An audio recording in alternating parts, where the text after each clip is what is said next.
Тысячелетиями человек направлял свой разум в правильное русло, благодаря чему сегодня у нас есть возможность создавать что-то новое, полезное, исследовать и бороздить просторами неизведанного. То же самое происходило и с играми. Проходя через призму эволюции, они видоизменялись, меняли свои правила и приобретали свой современный вид, известный нам всем. Шахматы до сих пор являются одним из самых распространенных видов настольной игры. Однако, как они появились, кто их придумал и как они стали символом борьбы в спорте?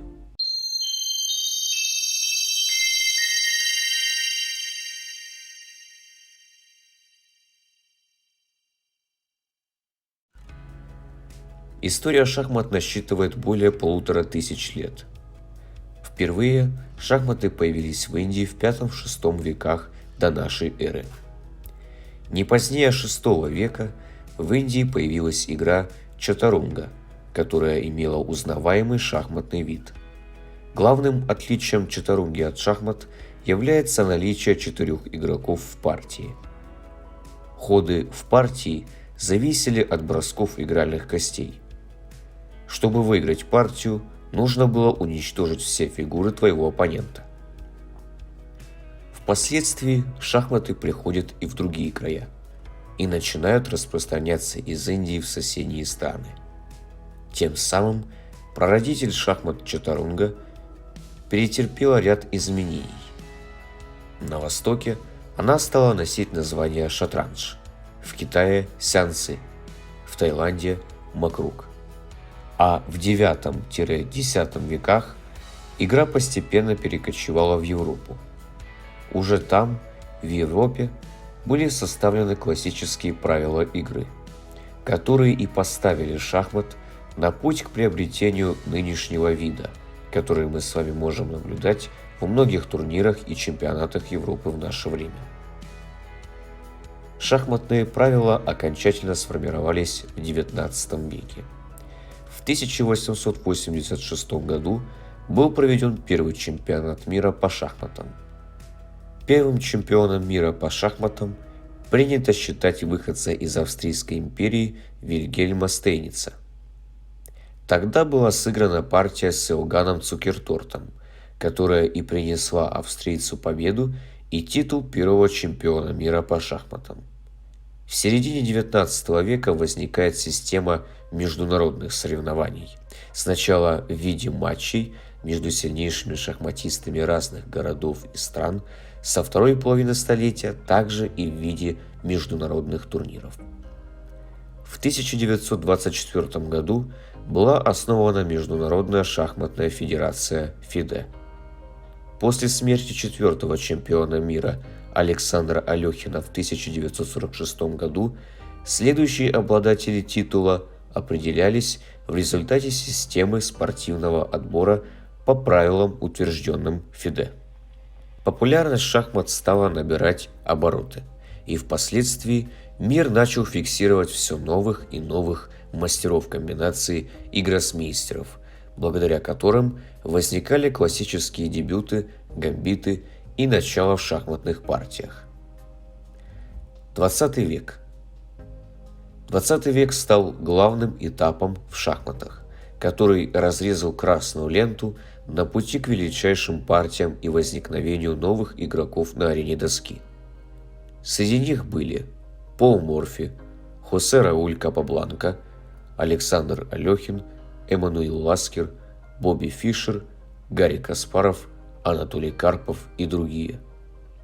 Миру стали известны легендарные партии и защиты. Примерами можно назвать итальянскую партию, сицилианскую защиту, северный гамбит, мат Легаля, славянская защита, защита Тараша и так далее. Во второй половине 20 века наконец дошло и до развития компьютерных шахмат. Несмотря на то, что в 1970-х годах программы играли на достаточно слабом уровне, в 1997 году разработанный IBM компьютер Deep Blue победил в матче Гарри Каспарова со счетом 3,5-2,5. А к началу 21 века превосходство шахматных программ над человеком стало общепризнанным. В конце 20 века в шахматах произошел раскол. Чемпион мира Гарри Каспаров и претендент Найджел Шорт провели очередной матч не под эгидой ФИДЕ, и в 1993-2006 годах одновременно разыгрывались звания чемпиона мира по версии ФИДЕ и по классической версии. С 2006 года розыгрыш звания чемпиона мира был в конечном итоге унифицирован, и с 2013 года им владеет норвежец Магнус Карлсен. В современности шахматы не ушли на задний план и продолжили свое развитие.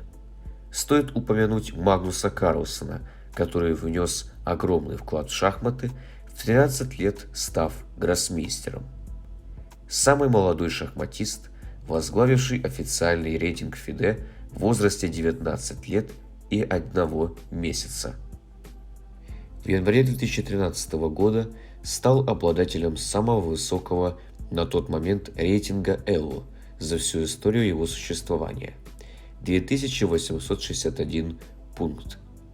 Обладатель 5 шахматных Оскаров в 2009, 2010, 2011, 2012 и в 2013 годах.